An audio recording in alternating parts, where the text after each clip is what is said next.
We call him the Man in Black, Alex said. For the last month, I've been out of the country because of my trip to Europe. Unbeknownst to me, apparently a crazy hobo started to make atrocious claims that the apocalypse is near. All he does is protest in town with his crazy signs. He says that an apocalypse is near, but he never provides any more detail than that. Take a look at this. Alex handed me his phone to show the local headlines from last month. Local homeless man claims the apocalypse is near. Could he be the second coming of Christ, or just a fraud? I scrolled down to look at the details. The first thing that caught my eye was the picture of the man himself. In a strange way, he felt more like an alien than a man, and insanity seemed to be the best way to describe who he was. He was much shorter than the average person, and his height barely seemed to reach 5 feet. His arms were very skinny, and the proportions of his twisted shoulders along with his inconsistent looking torso made him seem like a combination of different puzzle pieces attempting to pass as a human. Just like the epithet Man in Black would suggest, all of his clothing was black, hiding most identifiable traits. His sunglasses and a black mask covered his face. The black suit and pants covered his entire body, leaving barely any trace of skin to be exposed. On August 21st, a mysterious man covering himself in all black made history. After disrupting the local soccer game, he started protesting that the apocalypse is near. Despite his famous reputation, nobody is able to identify who he is. Many sources claim that he is the Son of God who came to warn humanity. Others claim him to just be a mental patient who doesn't have a few things right in his mind. It's probably nothing. Things like this happen every time. Remember how the ancient Mayans claimed the world would end in 2013? Alex said. Even though I've only seen this picture once, something about the homeless man caught my attention. We walked alongside each other to our neighborhood as Alex started to talk about his dog, family, and girlfriend. Topics I found quite frankly dull. I found myself zoning out into my thoughts, wondering what I should ask the man, if I meet him at all. Suddenly, a voice from far away halted my train of thought. The world is ending. We need to work together to stop this. Without having to look at who it was, both Alex and I knew that it was the infamous Man in Black. Alex started to sigh and roll his eyes, turning the other way. Come on, let's go. You don't want to get involved with him. Regardless of what Alex said, I found myself walking towards the man. I didn't know what it was, but having to speak with him just felt right. Perhaps talking to him will reveal the answer.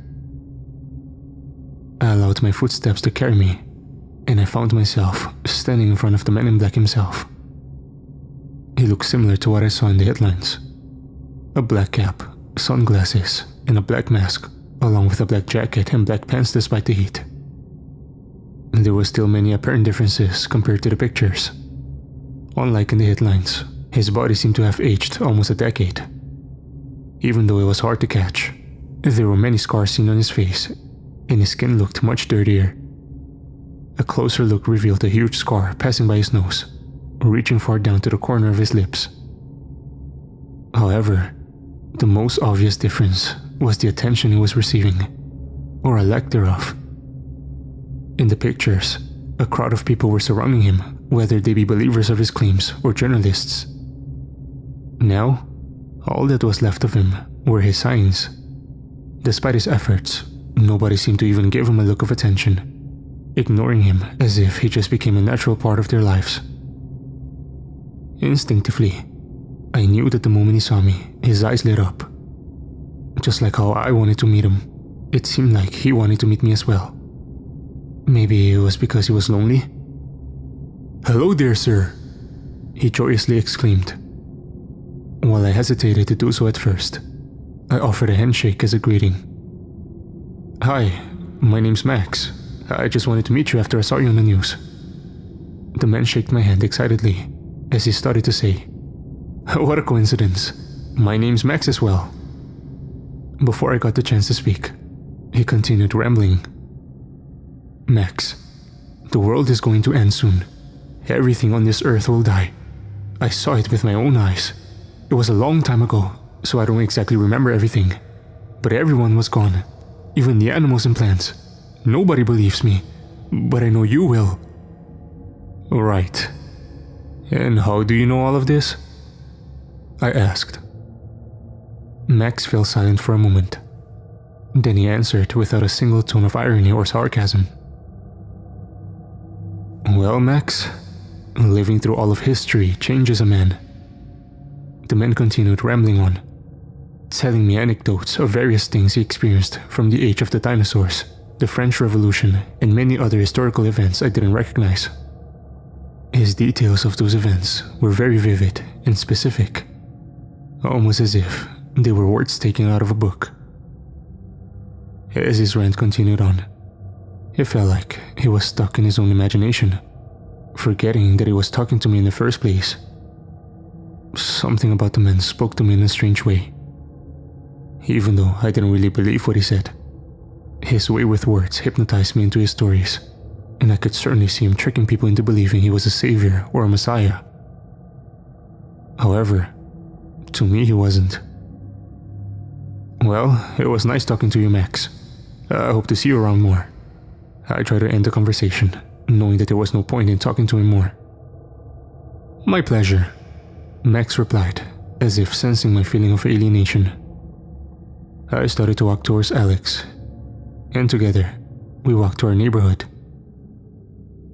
Obviously, I didn't know much about Max, but based on the short conversation we had, I was able to tell he dove too far into the pool of madness. He was just a madman with a few things wrong in his head.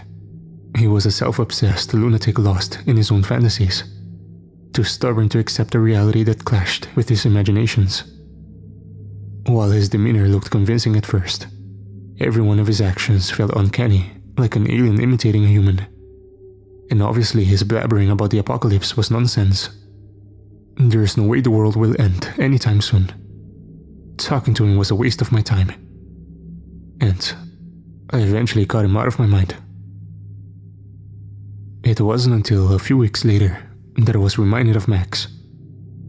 I was watching the news after a long day of work when I saw a surprising story about him. For tonight's local news, we have shocking news regarding the Men in Black. After being quite the social media star for the last month, it seems that he has finally found his place among the dead.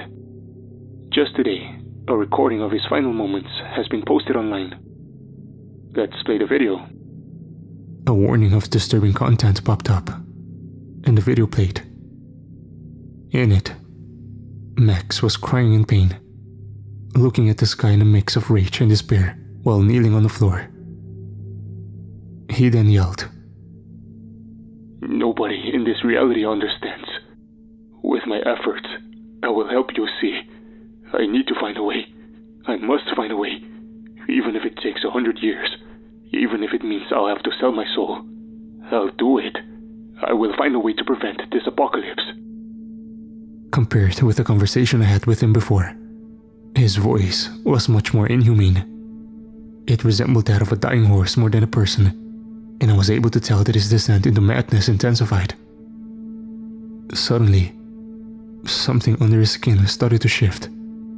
His eyes rolled back as black smoke rose from his mouth. He grew silent and dropped to the floor, motionless. The footage transitioned back to the news, but whatever was being reported escaped my attention. Seeing a man die in front of my eyes was truly a terrifying experience, and I felt everything I ate swelling back to my throat. What kind of sick freak would film a man dying, let alone post the footage for everyone to see? While I didn't know him personally, I felt pity for Max. His talk about the apocalypse was clearly insane, but I didn't want him to die, much less in such a gruesome way. It was at that moment when everything went wrong. I started to lose sense of my body. My arms and legs started to relax, and my eyelids grew heavy. At first, I thought I was falling asleep, but the feeling was much more alien. I started panicking. What's happening to me? As my mind grew more terrified, my body started to relax even more. Soon, instead of controlling my own body, I felt more of a bystander watching someone else control me while my consciousness remained in my flesh. I tried everything to gain my sense back, flexing the muscles in my arms and kicking myself in the leg. But all that I was left with was my sense of helplessness. My body was completely at the mercy of this unknown power, and there was nothing I could do about it. I started to scream internally, cursing at whatever is making me feel this way. My vision started to grow dark, and I felt myself falling under an abyss with an invisible force attracting me. Suddenly, I heard many voices climbing into my ears. All he does is protest all day in town with his crazy signs. But Mom, I completely flunked it. Everybody makes mistakes. Nobody in this reality understands. I had a dream. The oldest and strongest emotion of mankind is fear. More and more voices joined the crowd, intensifying into a loud scream. My eardrums felt like they were going to explode at any moment, and I closed my eyes and silently begged for it all to end. As if listening to my prayers, the sounds suddenly stopped. Not a gradual decline, but a rush of silence, as if someone muted the voices all at once. I slowly opened my eyes, not knowing what to expect. The sight that beheld immediately flooded my senses with amazement. Bright orbs constantly shifted into silhouettes that danced in front of me, seducing my eyes and soul as awe and wonder flooded into my heart and brain. The blue emerald atmosphere surrounding me was arcane, a color brighter and purer than any jewelry I've ever seen, similar to that of the coral reefs of the ocean with an impossibly infinite floor. Seeing the lights inhabiting the atmosphere was truly a spectacle, and it felt like watching the creation of the universe and Earth itself. The figures of light twirling and spinning around, cherishing the birth of a new generation of life. I slowly attempted to move my body, and to my surprise, I found moving to be rather easy. I propelled into various directions, feeling as if I was swimming in an infinite sea of light with hope and optimism. After exploring my surroundings some more, I eventually found something different. A light emitting in the shape of a rectangle. Curious as to what it may be, I swam towards the direction of the rectangle.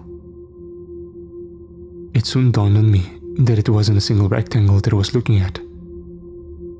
What I saw closely resembled a videotape, a collection of endless figures of light lining up. Another feature that caught my attention was the sound that emitted from these rectangles. Similarly to the voices I heard before, the rectangles were speaking in voices that I didn't recognize. A closer examination of the voices made me realize that some of the voices sounded familiar. While it was only a small fragment, I was able to recognize some words. From my own to my friends and family. Soon, it finally dawned on me. The voices were a collection of the voices of people across all history, playing among the rectangles like a radio. I looked deeper into these oddly illuminating shapes, trying to find the source of the voices. As I looked deeper into one particular rectangle, I was able to see people inside.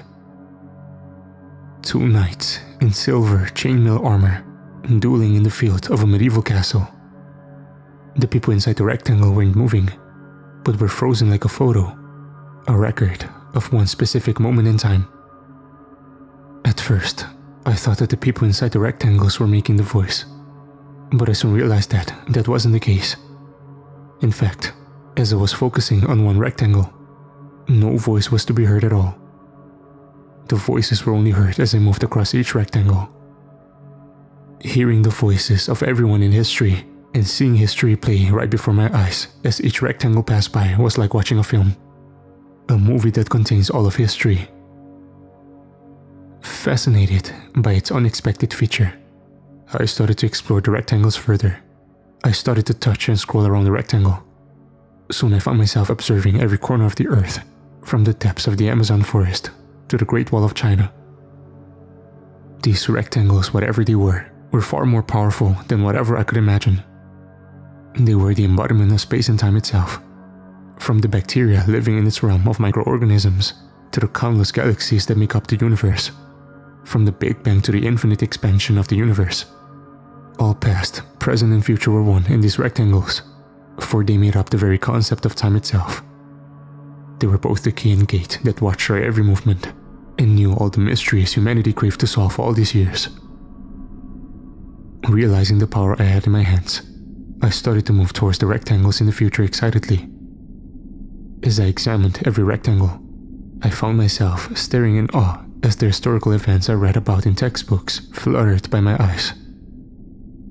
As the voices played in my ears as I moved, it felt like I was part of the rectangle itself, experiencing the history of Earth firsthand.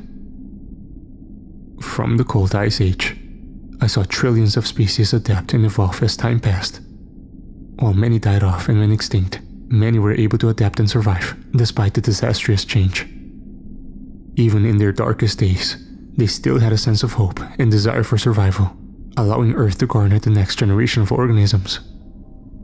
I saw the very first human evolve from an ape. I saw the immigration of humanity to different continents in the world. I saw the creation of the English language and Christopher Columbus discovering the Americas. I saw the foundation of the United States and the Constitution being written. I saw Martin Luther King himself giving his "I Have a Dream" speech.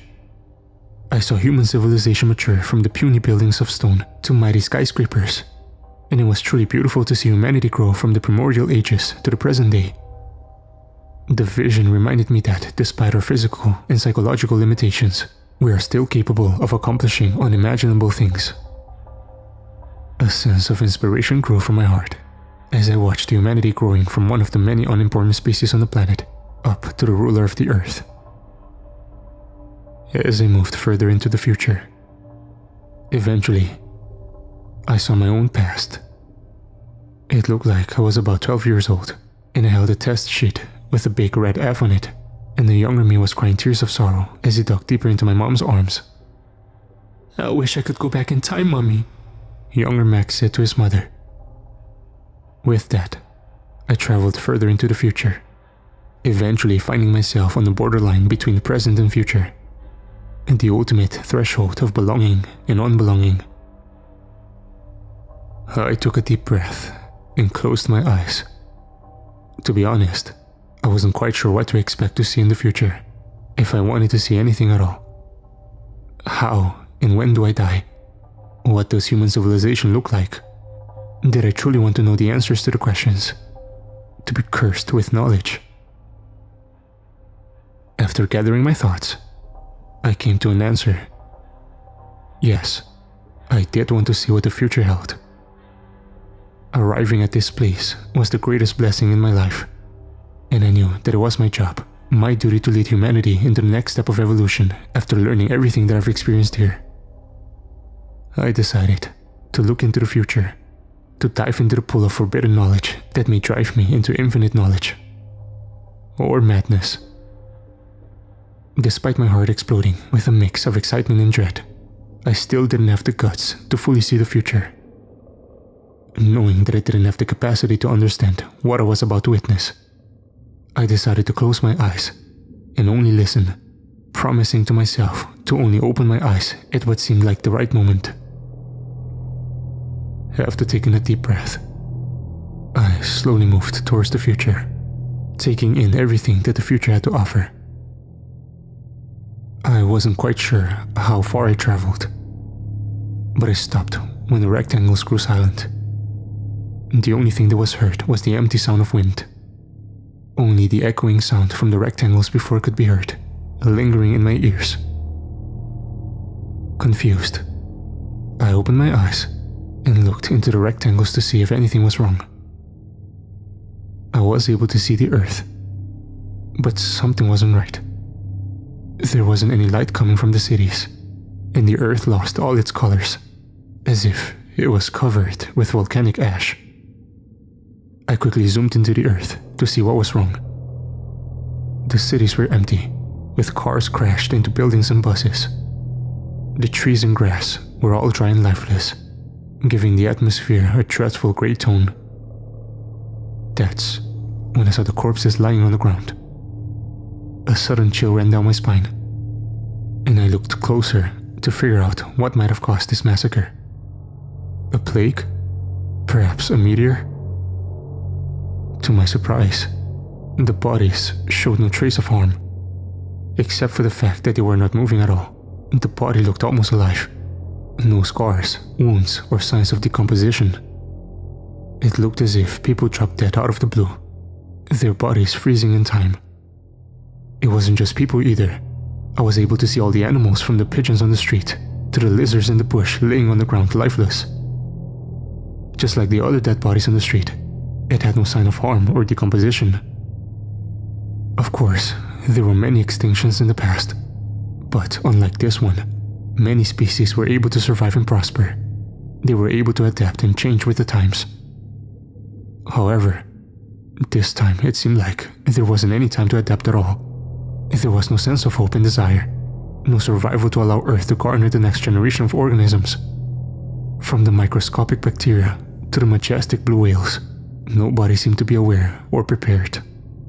Death came and went silently with no warning, and nobody was spared. I searched every place in the world, from the very depths of the caves to the grand city of New York, but the results were all the same. All I saw were dead bodies of humans and animals lying on the floor, giving me no clue as to what caused their death. After seeing human civilization develop from the Stone Age, I would be lying to say if it wasn't haunting to see it all crumble at once. Everything that we have worked for looked meaningless after hearing the empty echoes of the winds in the city. At the end of the day, death was the only thing to greet us no matter what. Instead of a scream, the world seemed to end with a whimper. The drastic contrast of the optimistic past and pessimistic future started to overwhelm my brain. Contrasting images of prospering life of the past to the dead bodies in the future flashed before my eyes, and I felt my sense of reality crack as I struggled to find a middle point between the two. Despite my mixed emotions, I still had a shred of hope. I started to search my own town for clues. I already knew what to expect, but nonetheless, the sight of my parents' dead body shook me to my core. Just like everybody else, their body was no different, lying on the floor with their eyes open. Seeing them lifeless on the floor made me cry tears of sorrow. I could almost see them alive, smiling and greeting me at the front door. While I knew that their death was in the future, the very thought of them leaving this earth rendered me hopeless. Sometime after, I started to calm myself down. Crying about their death wouldn't help me, and I had more important priorities to solve. I searched further into my town, thinking perhaps there were different survivors. Unsurprisingly, I was able to find the bodies of all my friends and co-workers. Just like I expected, I wasn't able to find any clue as to what caused this massacre. After searching for more survivors and failing to find any, I zoomed out of my town and back to see Earth in its full form. Despite everything that happened, it was ironic that the universe looked at peace. Everywhere else in the universe was no different from usual, and the Earth was the only dysfunctional piece in the puzzle.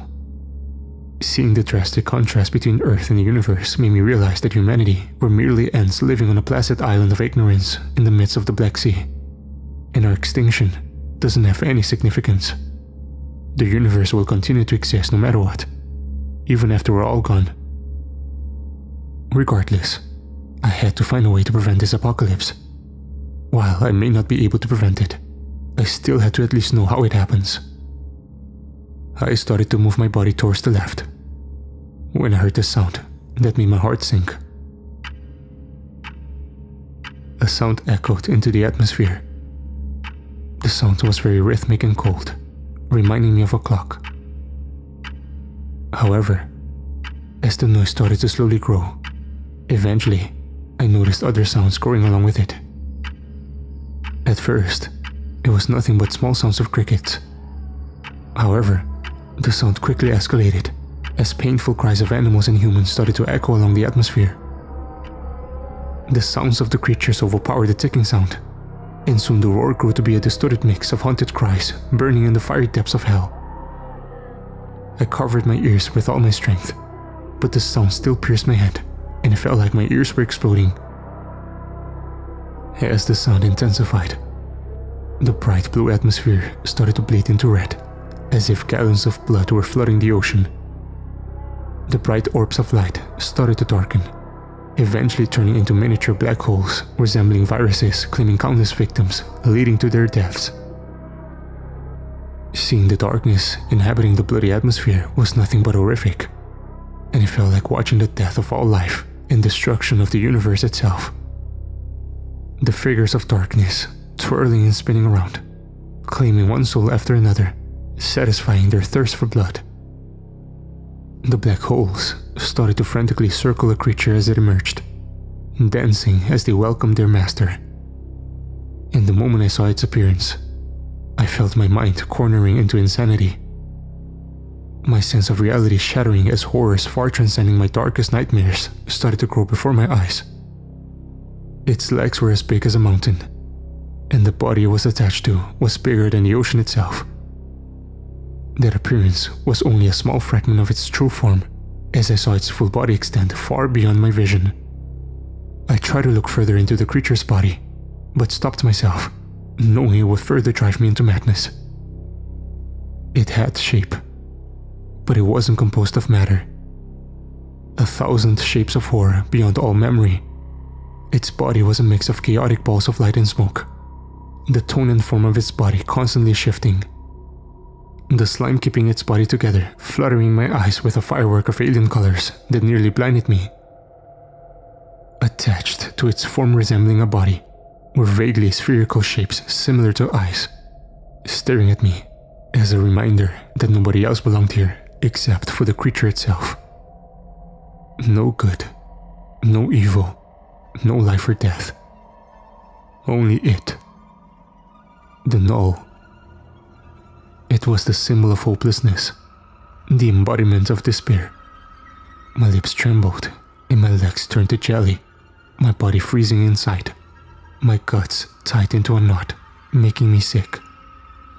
My instincts told me that there was no escape from this thing, and I was at its mercy. The creature did not know that I existed, nor did it care. To it, I was nothing but a speck of dust floating in the air, floating to wherever the wind carried it to be. It may destroy me in the process, but it was never intentional, nothing but an accident. Just as the incomprehensible horror started to settle into my mind, the creature acted strangely. The smoke making up its body started to move in a gradual pattern, moving from the center of its body outwards. A hole of darkness about the size of a football field emerged from the center of its body. Slowly, I felt the darkness pulling everything around it. It devoured everything in its path, from the miniature black holes to the rectangles, and I was no exception. I knew that I didn't stand a chance, but I desperately tried to paddle back. As if to laugh at my efforts, I was eventually sucked into the hole, the pit of endless darkness. I closed my eyes, preparing for the eventual darkness, welcoming the sweet mercy of death that will release me from whatever this creature is. However, after some time, nothing changed. A calm, silent tone pierced the atmosphere, but as far as I can tell, I was still breathing. I opened my eyes in confusion, trying to see what happened. Opening my eyes didn't prove to be different, as whatever place I was in had absolutely no light. Nothing but darkness itself. I was stuck in an eternal abyss with no light to rely on. To my relief, a thick ray of light pierced the darkness. The light allowed me to see my surroundings, and seeing another man standing in front and behind me made my heart prosper a shred of hope. I tried to scream for help and shake my arms up, only to realize that I couldn't. I was unable to move my body and could do nothing but watch. I felt as if my mind was stuck in a statue. I tried to budge, freeing myself from this endless prison, only to give up a few seconds later. After everything I've been through, I came to accept the fact that I could do nothing to change my fate. I could only beg for mercy. Just then, a previously unknown detail caught my attention. Initially, I believed there was only one person standing in front of me, but a closer look showed an endless amount of more identical men standing in a line before me. I was just part of that line, and it reminded me of the rectangles lining up. To my horror, a closer look of the men revealed a terrifying detail. The men standing in front and back of me were all me. Same clothes, same body and same posture. It seemed like infinite copies of myself lining up, just like when two mirrors were placed next to each other. As I came to this realization, I realized that the other me in front of the line started to hold his hand up, examining his surroundings. Then the copy of me behind it followed, and so did the one behind and the one behind as well. Before I knew it, a wave of hands were held up before my eyes. Eventually, the men standing in front of me mimicked the actions, and it seemed like it would be my turn next. As if my body went into autopilot, I felt my body moving on its own, mirroring the actions that the infinite copies of myself performed beforehand. I felt like a puppet, controlled by strings of an entity beyond my power. Every little action that the men in front of me performed echoed throughout every other version of ourselves, each small decision altering who every copy of ourselves was. We had no control over our body and fate, and I realized we were stuck in an endless loop of time. The sight of seeing multiple copies of myself made my skin crawl. My own skin felt alien to my soul, and it almost felt like I was starting to lose my identity of self. If all these men before and after me were all me, who am I? Every single copy of myself was equally myself, and I had no special quality separating myself from the other. I was just one of many, insignificant and replaceable. As my identity crisis intensified, the feeling of alienation of my own body was becoming quite literal. I saw the countless copies of myself before me starting to look at their arms to see an unknown creature crawling underneath their skin. Soon, I saw it in my own arm as well. I wasn't the only thing occupying my own flesh, and whatever the other thing was trying to alternate who I was, shifting me to whatever fit its vision. A haunting scream spread throughout the atmosphere as the men before me started to fall to the ground, in agony. Dreading what was to arrive, my heart started to race. Suddenly, I felt an indescribable pain start to spread across my body. It felt like my flesh was burning. I fell to my knees in pain and agony, and I closed my eyes to forget whatever was happening to me. Sounds of bones cracking across my shoulders and torso echoed, and my face felt like it was being dipped into magma. The screams of myself echoed, and I started to faint, unable to handle all the pain.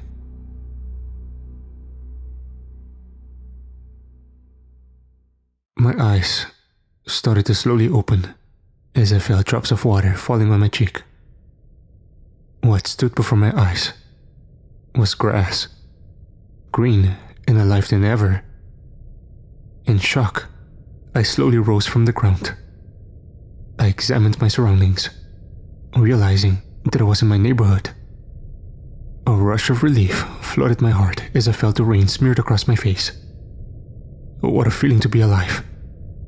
The chuckles that escaped my mouth eventually grew into a triumphant laughter as I realized that I was back home, back to Earth where I belonged. I started to walk, placing one foot before another, a foreign feeling I missed desperately. I laid on the wet, muddy floor, cherishing the beautiful life Mother Earth had given us. That didn't last long, as overwhelming exhaustion took over my body. Everything that I had been through was too much for both my body and mind, and I realized that I needed a break. I was able to find a place that could give me that. My parents' home. I started to walk in the direction of my parents' home, knowing that they lived in the same neighborhood. As I started to walk, I felt that something was off. Moving my body felt alien. I felt shorter, and the world seemed so much bigger than before. My shoulders were twisted oddly, and I found my center of balance shifting constantly. However, all that didn't matter to me. I just wanted to collapse into bed, washing away the terrible memories. The walk to my parents' home took longer than expected. When I started my journey, the sun was barely setting, and when I reached their doorstep, the sun was completely engulfed by the horizon. I knocked on their door. As I saw my mother's face through the door, a huge grin spread across my face, delighted to see the person who resembled home and pleasure.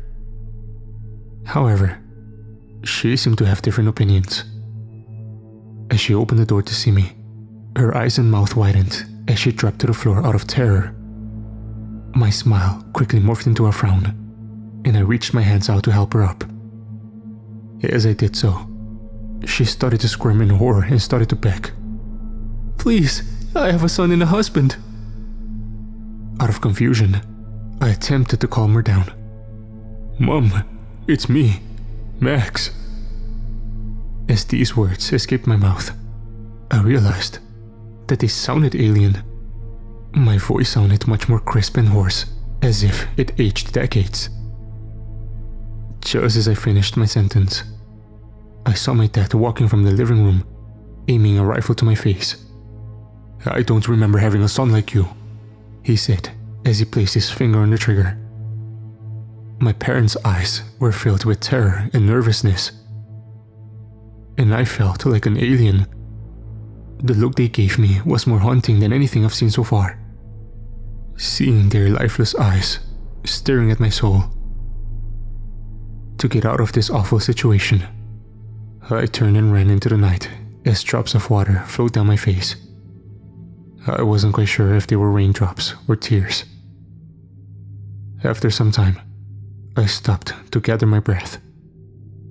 A puddle of rain was gathered in front of me, and for the first time, I got the chance to examine how I looked. In a strange way, I looked more like an alien than a man, and insanity seemed the best way to describe who I was. My arms were very skinny, and the proportions of my twisted shoulders along with my inconsistently looking torso made me seem like a combination of different puzzle pieces attempting to pass as a human. But worst of all was my face. My previously brown hair turned black, and a huge scar passed by my nose, reaching far down to the corner of my lips. Instead of my bright blue eyes, I found them to be black instead, an eternal abyss staring back at me. As my examination ended, the memories of what I saw permeated my brain. Seeing every moment in history, seeing the dead bodies in the future, seeing the eldritch abomination in infinite copies of myself. All these memories echoed in my mind and proved to be too much, and I felt my perception of reality shatter. Was all of it just a dream? Was it all real? The sheer insanity of the situation dawned on me, and I was unable to control my endless laughter. Contrary to the triumphant laugh before, this one had an underlying tone of madness and sorrow.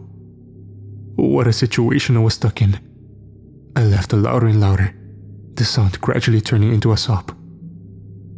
We were never alone in this universe, and I was the very first person to see the truth hidden behind the walls. The eldritch abomination living beyond our dimension, ruling over a reality beyond our own. How could I ever live again properly after seeing everything I did? How could I ever feel safe after knowing that there was something out there, watching every one of my movements, ready to kill me at any moment? These terrible thoughts occupied my brain, as I wondered if anything I did had any meaning. What's the point of all this evolution and adaptation if at the end of the day it won't be enough to stop the apocalypse? As if to counter my negativity, memories of various moments in history glazed my thoughts, as I recalled seeing the birth and prosper of life. The beauty of life was insignificant to death, and nothing was meaningless in the end. Humanity is capable of accomplishing unimaginable things. A sense of determination grew from my heart as the terrifying memories started to fade away from my brain. They were replaced with visions of the birth of life and the smiles of people. No, I thought to myself, nothing is meaningless. Didn't everything you see prove so? Wasn't it truly magnificent to see humanity grow? Isn't it worth it to save all of it? I couldn't let generations of human civilization go down the drain because of a bad memory, and I had to warn everyone about the apocalypse. I didn't know what or when it was, but I knew that I could stop it. I will prove that no, humanity isn't weak.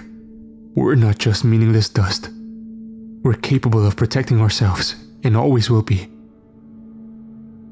First things first, I needed to find a way to tell everyone that the apocalypse is near. I started to walk around aimlessly, looking for anywhere that people may be. As I did so, I felt a terrifying sensation crawling in my brain. My head started to grow blank as I started to lose memories of my life. Who was I? Who were my parents? Where was I from? I tried desperately to hold on to my memories, only for them to escape faster and faster.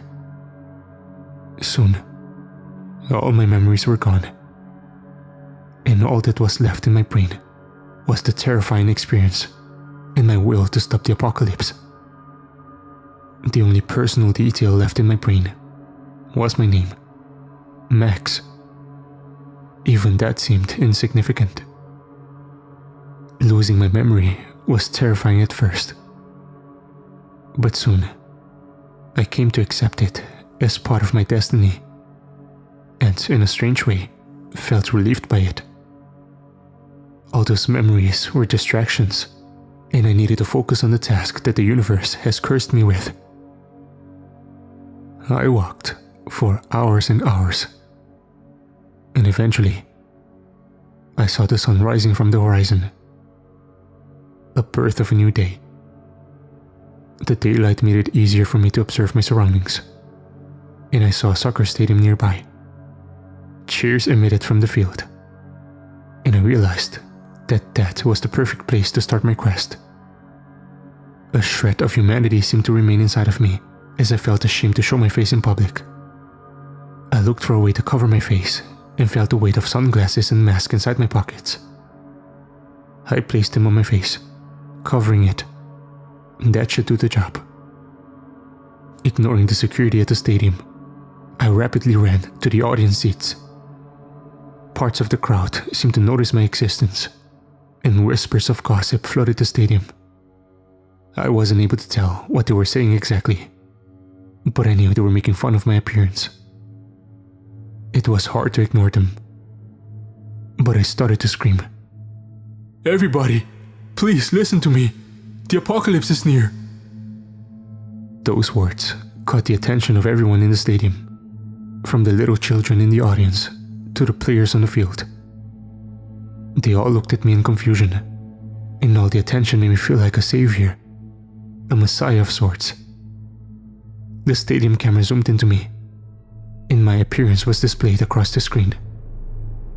The sunglasses and black mask covering my face, the black suit and pants covering my entire body, leaving barely any trace of skin to be exposed. Regardless of all the attention I was receiving, nobody in this reality understood. But with all of my efforts, I will help them see. I need to find a way. I must find a way, even if it takes 100 years. Even if it means I'll have to sell my soul. I'll do it. I will find a way to prevent this apocalypse.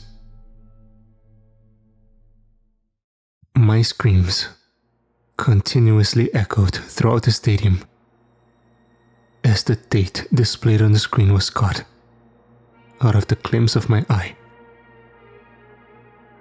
It was